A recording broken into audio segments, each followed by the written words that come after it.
Good morning everyone. कैसे हैं आप सभी? उम्मीद करता हूँ सभी बहुत अच्छे होंगे।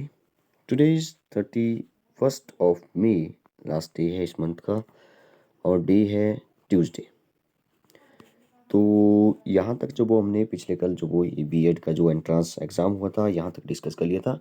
एक क्वेश्चन जो वो यहाँ पे है जो कि काफ़ी अच्छा क्वेश्चन है और इस क्वेश्चन को जो वो थोड़ा सा ऐसा बोला जा सकता है कि थोड़ा सा जिसको ट्रिग्नोमेट्री के बारे में नॉलेज नहीं है या अबनमन, उन्नयन, angle of elevation, angle of depression वाला जो कंसेप्ट है, अगर वो पता नहीं है तो इस क्वेश्चन को करना थोड़ा सा मुश्किल हो जाता है।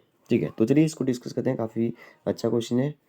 10th क्लास का जो मैथ्स है उसके सिलेबस से जो वही क्वेश्चन उठाया गया है। ठीक है, काफ़ी इंटरेस्टिंग क्वेश्चन है। देखिए, इसने बोला कि एक पेड़ के ऊपर से और नीचे से 11 मीटर ऊंची दीवार के शीर्ष के अवनमन कोण और उन्नयन कोण क्रमशः दिए गए हैं 60 and 30।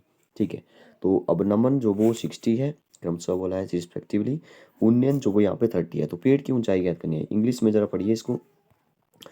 The angle of depression and elevation of the top of wall 11 metre height. ठीक है, वॉल की जो हाइट है वो 11 मीटर है फ्रॉम टॉप एंड बॉटम। तो टॉप और बॉटम से किसके जो वॉल है, ठीक है, जो दीवार है उसके टॉप और बॉटम से जो वो एंगल बन रहे हैं, एक एंगल ऑफ एलिवेशन है, एक angle of depression respectively. What is the height of tree. देखिए इसको जो वो कैसे सॉल्व किया जाना था।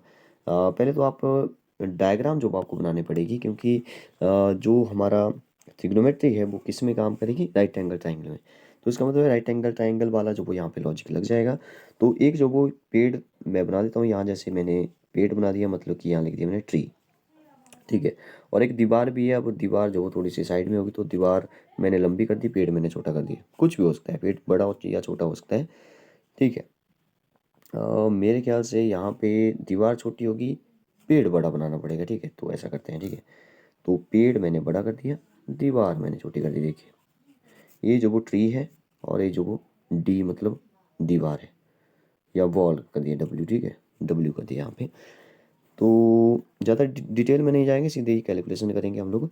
बस ये जो वो वॉल है तो यहाँ से बोला है इसने कि एंगल ऑफ एलिवेशन और डिप्रेशन। तो यहाँ पर जो वो ए होता है एंगल ऑफ डिप्रेशन बोलते हैं इसको। जब वो ऊपर से नीचे की तरफ कोई दिखता है तो वो एंगल ऑफ डिप्रेशन होता है। तो एंगल ऑफ डिप्रेशन जो वो 60 डिग्री है। ठीक है, एंगल ऑफ डिप्रेशन कितना है, 60 है। और यहाँ से इसने बोला कि एंगल ऑफ एलिवेशन कितना है, तो यहाँ से जो एंगल बना है वो है एंगल ऑफ एलिवेशन। ठीक है, उन्नयन कोण। तो उन्नयन कोण नीचे से ऊपर की तरफ बनेगा, वो बनेगा इस दीवार पर, सॉरी इस ट्री के टॉप पर। ठीक है, तो क्योंकि वो नीचे से ऊपर की तरफ बनता है तो यहाँ पे इसने बोला क्रमशः बोला है 30, तो ए वाला हो जाएगा 30 डिग्री। ठीक है, अगर मैं इसको मिला दूँ ऐसे तो दीवार और जो भी जहाँ पे पेड़ होगा वो तो एक सतह होगी। ठीक है, तो उसको मैंने हॉरिजॉन्टल ऐसे लाइन से बिल्कुल शो कर दिया। ठीक है, अब देखिए अब क्या करना है, आपको निकालनी है इस वाले ट्री की हाइट। ठीक है, टी की वैल्यू निकालनी है, हाइट निकालनी है। अब आपको पता है सिर्फ दीवार की दी है 11 मीटर, ए है हमारी दीवार, तो ए है 11 मीटर यहाँ से यहाँ तक। हमें क्या करना पड़ेगा, हमें जो वो इसको निकालने के लिए जो वो हमारे पास एंगल ऑफ, देखिए एलिवेशन तो है मतलब कि इस ट्राइंगल में। ठीक है, मैं इसको वाइट से कर देता हूँ। सो इस वाले ट्राइंगल का हमारे पास जो वो इस पर जो वो हमें काम करना पड़ेगा। ये तो 30 चलो दिया हुआ है। ठीक है, 30 दिया हुआ है। लेकिन अगर हम इस दूसरे वाले ट्राइंगल को देखो जिसको मैंने यहाँ पे ब्लैक किया, देखिए ए वाले ट्राइंगल को देखिए, इसमें जो वो ए वाला 11 है। तो इसका मतलब है हमें जो वो इस वाले ट्राइंगल से जो मैंने ब्लैक की है इसमें से पहले जो वो इसका बेस निकालना पड़ेगा, क्योंकि बेस जो वो इन दोनों ट्राइंगल का जो वो सेम है। बेस निकालेंगे क्योंकि हमें कोई भी साइड निकालनी होती है तो एक एंगल और एक साइड जो पता होना चाहिए, बड़े आराम से इसको निकाल सकते हैं। तो जैसे मैंने इसको नाम दे दिया ए बी सी। तो ए बी सी ट्राइंगल में अगर आप ध्यान से देखेंगे तो एंगल ऑफ डिप्रेशन, अब अगर एंगल ऑफ डिप्रेशन भी है एलिवेशन भी है तो इसका मतलब है कुछ ना कुछ काम तो करना पड़ेगा इस पर, तभी जो वो निकलेगा, तभी तो दिया हुआ है। तो 60 डिग्री है ए। इसका मतलब है कि देखिए एंगल ऑफ उसी ट्राइंगल में एंगल ऑफ एलिवेशन और एंगल ऑफ डिप्रेशन जो वो सेम होते हैं। इसका मतलब ए 60 है तो ए भी 60 होगा यहाँ पे। ठीक है, जो मैंने यहाँ पे ब्लैक से कर दिया ए 60 होगा। तो यहाँ पे जो वो क्या फॉर्मूला लग जाएगा, कौन सी रेशो लगानी है, बी एंड यहाँ पे इसको बोलते हैं पी। तो पी अपॉन बी बन जाएगा, मतलब कि टेन थीटा होता है पी अपॉन बी। तो इसकी वैल्यू मैं यहीं पे निकाल लेता हूँ, फिर मैं आपको यहीं पे बता दूंगा कि आगे क्या करना है। तो मैं वाइट कलर से यहाँ पे लिखता हूँ टेन थीटा। थीटा कितना है, 30 डिग्री है, क्योंकि सॉरी 60 डिग्री है। ठीक है, tan 60 डिग्री है, अब ये तो हमने निकाला 60 डिग्री, तो मैंने लिख दिया यहाँ पे tan और 60 डिग्री, ठीक है, और लिख दिया P अपॉन बी। P तो 11 दिया है तो 11 लिख दिया, और B निकालना है, ठीक है। अब tan 60 डिग्री कितना होता है? tan 60 डिग्री होता है under root 1/2 1 under root 3 upon 2, sorry under root 3 upon 2। देखिए tan 60 डिग्री निकालने के लिए साइन अपॉन कॉस करना पड़ेगा, जैसे हमने कल वाला भी क्वेश्चन किया था। तो साइन 60 डिग्री होता है अंडरूट 3/3 3/2, ठीक है। तो 2 से 2 कैंसिल, अंडरूट 3 आ जाएगी वैल्यू इसकी। तो अंडरूट 3 इक्वल टू 11 अपॉन, एक मिनट रुक जाइए, यहाँ पे मैं थोड़ा सा, ओ सॉरी वो कहाँ चला गया? हाँ, मैं यहाँ पे ठीक कर रहा था। यहाँ पे देखिए आप, यहाँ पे देखिए 11 अपॉन वाइट कलर कहाँ चला गया? 11 अपॉन बी है, ठीक है। तो बी मैंने यहाँ पे लिख दिया। अगर मैं बी की वैल्यू निकालूँ तो बी चला जाएगा इस साइड, और ये अंडरूट 3 जो वो चला जाएगा नीचे।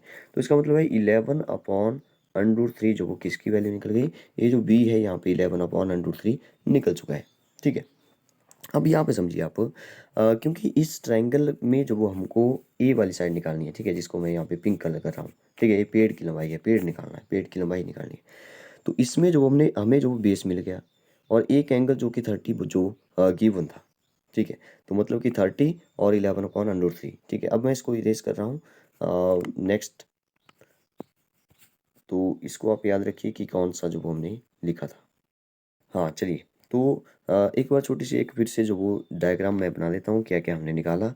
देखिए ए जो वो हमने अभी निकाली 11 अपॉन अंडरूट 3, ए है हमारा पेड़, और इसकी जो भी यहाँ पे था एंगल ऑफ एलिवेशन दिया था नीचे से ऊपर की तरफ, तो ए था 30 और यहाँ पे था 60, जो कि हमने डिप्रेशन के इक्वल किया था, तो यहाँ पे 60 था, ठीक है।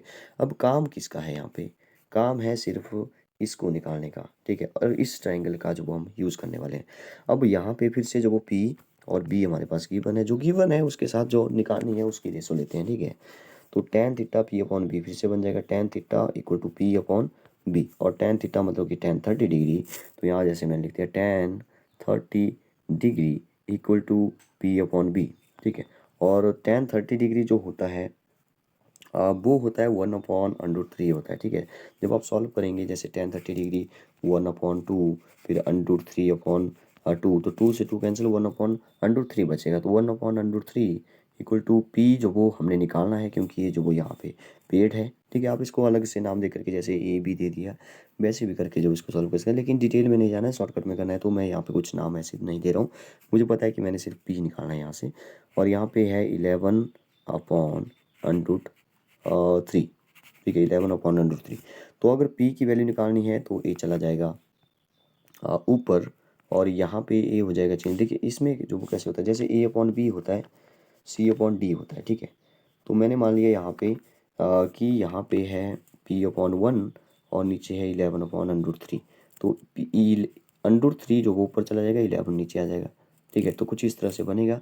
फिर जब आपको पता है कि √3 जब ये ऊपर आएगा, ठीक है, तो 3 3 जा हो जाएगा, सॉरी √3 और 3, इसको देखिए ध्यान से, √3 और 3 जो क्या हो जाएगा, मैं इसको रीड कर रहा हूँ।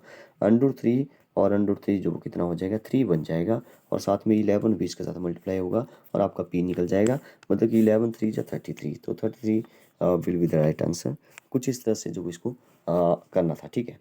तो ऐसे जो आप इस क्वेश्चन को कर सकते थे बड़े आराम से। अच्छा क्वेश्चन था, इंटरेस्टिंग क्वेश्चन था, थोड़ा सा टिपिकल जो वो आपको लगेगा, क्योंकि अगर आपने जो वो 10th क्लास का मैथ्स वो आप अगर बिल्कुल भूल चुके हैं, ट्रिग्नोमेट्री वाला जो कंसेप्ट है, ठीक है, एंगल ऑफ एलिवेशन डिफ्रेक्शन ये वाला नहीं पता है, तो इसको आप किसी और ट्रिक से कर सकते हैं, लेकिन ये पता होना चाहिए। Okay, thank you and have a nice day.